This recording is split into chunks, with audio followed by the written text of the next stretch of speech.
cell phone charger back there if you need one. I'm sorry? There's a cell phone charger back there if you need one. Oh my gosh, that's nice. Full service over here. I will do that. Oh, wow. Now, do you also prefer me to put a seatbelt on? Because I just didn't know it's back seat, like Oh, sure. procedure. Okay. Yeah, it's up to you. Sometimes it'll beep. If it doesn't beep, then it's all good. Okay. Well, I'll be safe and. Yeah, you know I was planning on swerving quite a bit, so maybe not sure. Okay.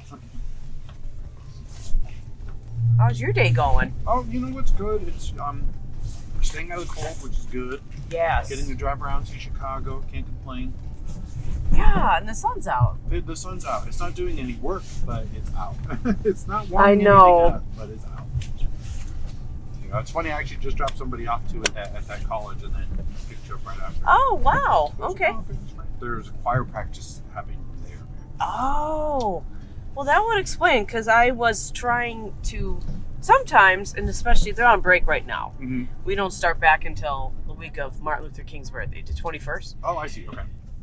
Sometimes the doors are locked and you can't get in, and it's so cold, so I took a chance, and I'm like, oh, the doors are unlocked, and I'm wondering if that's because there are things going on while we are closed. Maybe. For the holiday. And do you work for the school or attend? I attend. I'm in grad school there. Ah, what you studying? Clinical mental health counseling. So I want to become a counselor or therapist. Oh, that's amazing. Is that all part of what you have to do to be a therapist? You study clinical mental health yes, counseling? You have to there's go all all the these way to grad school? Yeah, Wow. There's a lot of classes. It's a very large program. There's a lot of people in it too. Mm-hmm. That's good. Yeah, and I'm almost done. Wow. I'm really close. And then you'll be able to start practicing and doing all that then? Yeah, so how it works is you go into practicum next. Once you complete all your coursework, then you do practicum. Mm-hmm. And then that starts in the fall, always in the fall. Okay. And then you do internship 1 and internship 2, and that's in the spring and the summer. And then you can go and start practice. Basically, you become a guinea pig for a practice site. Sure. And you have a supervisor and all that involved, so they can watch you and see how your progress is and all of that. Is that what practicum is then? Yeah, like that's part of it. Mm-hmm. It's supervised practice essentially. Like yes. You're there. Okay. Yes, yeah, exactly. You intern and then you're actually. That's so interesting. It is. There's a lot involved. It sounds like a lot involved. There is. There is. And the classes are, it's grad school, so it's very challenging. Yeah. Yeah.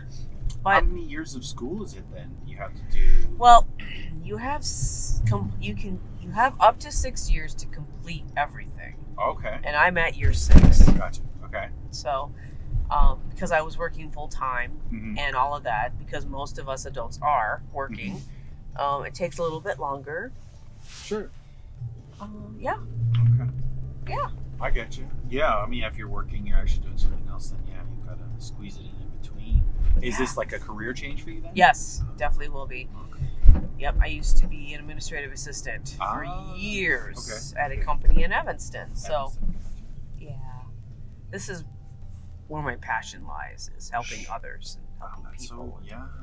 Yeah. That's great. I often tell people in an alternate universe where I'm able to go to school, I'm a therapist of some kind, physical or mental, something. Oh, wow. I love it. I love conversation. And like you said, helping people. That's the thing I really love. So I work in tech when I'm not doing this because I could teach myself. I didn't have to go to school, so I just got into it. And my whole thing is I like to help people understand technology and work with it because it's taking over. This was 20 years ago when I started my career, but it was like this technology is becoming a thing. It's going everywhere. Yeah. And so that's always been my goal of like, here, people need to do this to do their jobs. This is how they put food on the table and a roof over their head. So I can help people do that. And it was something I enjoyed doing. That's the whole reason I got into it. Oh, wow. Yeah. See, that's neat. I like hearing that.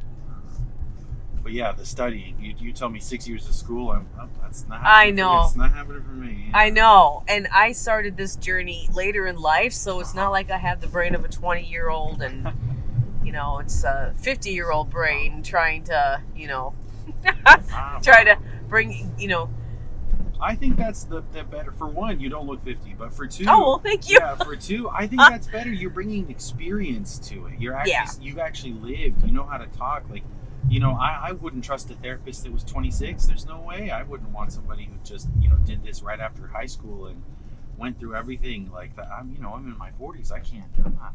There's nothing they can do to help me, I would think. So yeah, I do understand that, and that has been shared with me many times. Yeah. It really has. So, and then I've been in classes where I have classmates and students who've never even been in therapy, and I'm like, how do you know this is what you want to do if you've never experienced it firsthand yourself? Oh yeah, I'm blown away by that. I'm like, wow, okay, right. I don't know. It's just kind of fascinating to me. I'm like, okay, how do you even get to it? But I think a lot of people go into psychology, especially like first-year college students go to psychology because they're like, I want to know why I'm like this or why my family's like this, or yes. that's the idea. But it's like to turn it into an actual therapeutic practice, I think is a completely different thing. Yeah. And you really have to be invested in it. You really have to say, this is what I want to do. I want to help people, because I think it's grueling. It sounds like it is. It sounds like there's quite a bit you have to do. It's a lot of work. Yeah. It's a lot of, and you do find out stuff about yourself and your family and your, your genetics and stuff like that. It's for sure fascinating what you pass down generationally, from grandparents down to your parents down to you. Yeah. It is fascinating. But yeah, and the one thing with being a therapist is I do not want to administer medications. That is not my thing. Sure. So when you're a therapist, you don't have to. It's when you're a psychiatrist or a psychologist that you do. Sure. But you still have to take a course. Like I just finished a course this fall called psychopharmacology, and they want you to know certain meds. You don't have to know all of the details, just so you have an awareness. If you have a client who comes in is bipolar and is on these meds. Yeah, and that does make sense. Yeah, like SSRI, SNRI. Yeah. For lithium or something like that. Or, you kind of have to know at least what you're doing with it or what it could be, which makes sense. But so are you anti the psychopharmacology aspect of it then? I have a brother who's bipolar, and he was a guinea pig for years of medications because they just couldn't figure it out. And unfortunately, there's side effects that remained with him. So that's the part that I'm like, I wish that we, in a perfect world, I wish that there were meds that didn't have the severe side effects. Sure. But on the other hand, I'm grateful that we have come this far in our technology and science that we are able to help people. Yeah, at least with that. At least there's an option of medications. Yeah. My mother raised us on homeopathics. Okay. So it's a challenge for me because not all homeopathics are good either. Sure. You have to be careful with all that. But so I don't know. I'm just kind of I go for it and against it. Sure. I see, and now I want to pick your brain, but like one thing I realized with that exactly, with medication, with medicine even, and medicinal practice, we as a human, as a species of animal, we've been on planet Earth for I think 1.2 million years. Yeah. Of that, we've only had society for 6,000 years. Yeah. And of that, medicine has only been about 2,000 years. We are not even at the drop of a bucket yet of understanding how we operate. And that leads to, like you said, experimentation of saying, we don't know. We know this can treat something. This can happen. We don't know what the side effects are going to be. And we know that maybe there will be some, and who knows what's going to happen. And there isn't any prediction on that because it's still so new, and we're still figuring it out. We are. And the other thing too is that every person is different. Every person's makeup is different. Right. And what one drug doesn't work for one will work for another. Absolutely.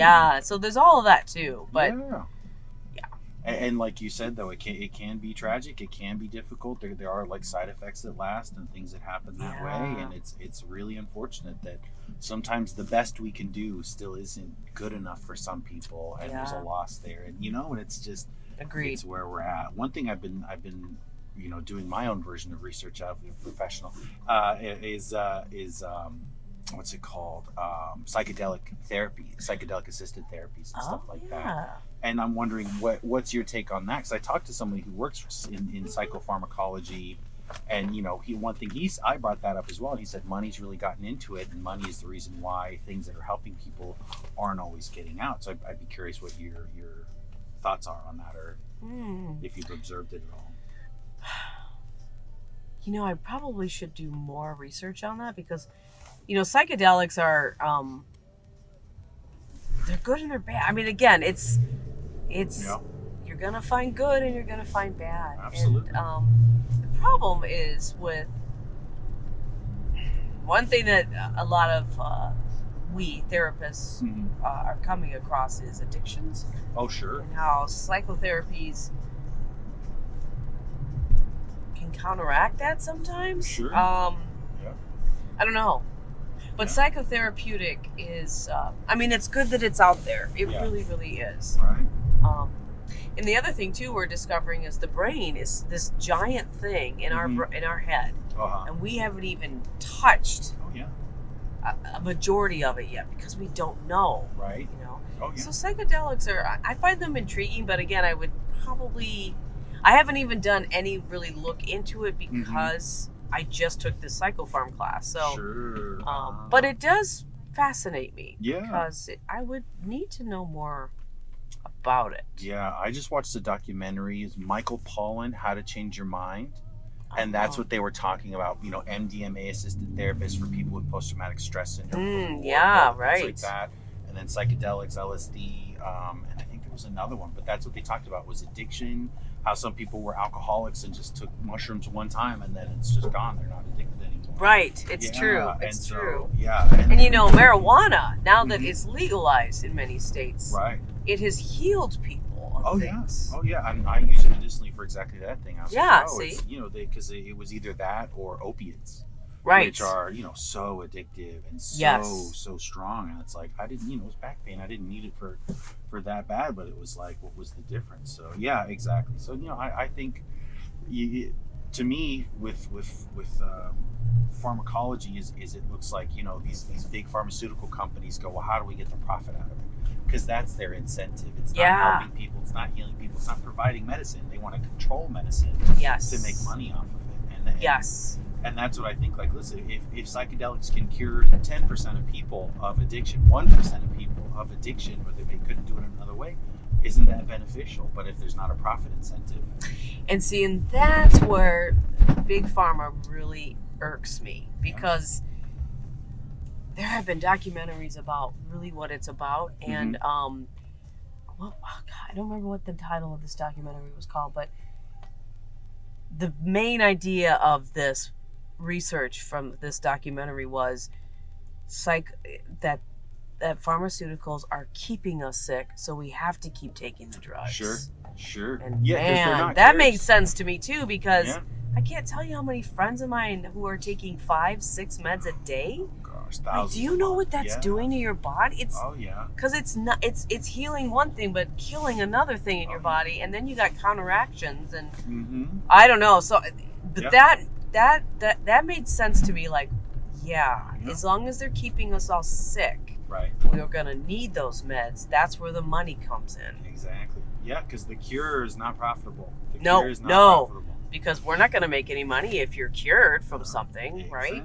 So it's scary. It's really kind of scary if you think about it. And I don't know. I mean, again, it's a good thing. It's a bad thing. Yeah. I don't know. Yeah. But it is all very fascinating to me. And what I have been learning so far in the program is just like talk therapy is really helpful. Absolutely. Since COVID, so many people have dealt with deep depression, isolation. Just so that's why more and more people are seeking therapy, which is another reason why this is disturbing. Why, when you try to get a therapy appointment with a new therapist, it can take up to 6 months. To get help. And I'm like, okay, that's got to change because in those 6 months, that person could have committed suicide for all we know. Exactly. Right? We could have helped them. Because even if they do get in the door, not that therapist is going to be the one for them, and right. They might need to continue the search. Yes. It might be another 6 months after that, and it's Isn't that scary? It's absolutely. Yeah, and I'm like, okay, I hope that changes. Sure. I don't know. I mean, And I know it's because there have been a lot of people who've been coming out of COVID. I mean, I know it was 4 years ago, but we're still dealing with after effects of it. Absolutely. And we will for a long time. And then on top of that, but it's 6 years of education to get to the part where you can practice professionally. Yeah. It's the same thing with why we have a shortage of doctors and people in medical care, because it's so hard to become a doctor, to work in medical care, and it's so hard to work in mental health that there's a barrier on that to the delivery to the people that actually they need it as well, and you have a shortage. And that combination of a need, and it's like, well, that just makes it even harder. That makes it 6 months wait time, which is so long. Yep. Yeah. Agreed. 6 months ago, I was in a completely different mental state than I am now. So it's like, wow. How does that even? They were going for therapy for one thing, but they might need an entirely different subject. It's just one of those things. You never know. Yes. Yeah, you never know. Yes. Yeah, deep stuff. Yeah. How much longer till you're out there? I have a whole nother year. A whole nother year. Yeah, and then I'll be ready to be hired. And what I've been hearing too is a lot of people who are doing their practicum at the site, a majority of them get hired at the site. Sure, makes sense. Yeah. Yeah, because they know your progress and they know you. Yeah, and you're already experienced with what they do or what they're doing. Yeah, exactly. Yeah. So we'll see. We'll see how that all works out. But yeah, I know. It's kind of like, wow. And a year goes really fast. Doesn't it? They just, it seems like they go faster every year too. Yes, as we age, it seems. Yep. I remember when I was a kid, a year took forever, but now they're just. I know. It's so true. It's so true. Wow. Yeah. So do you have a field like that you want to practice or practice in a certain way? Yeah. My interest is the elder generation. Sure. I thought I would work with children who have special needs. Because I grew up with two brothers who have special needs. And so, but I've been doing a lot of research on it, and thankfully there are more and more therapists for children who have it. So that's wonderful. Yeah.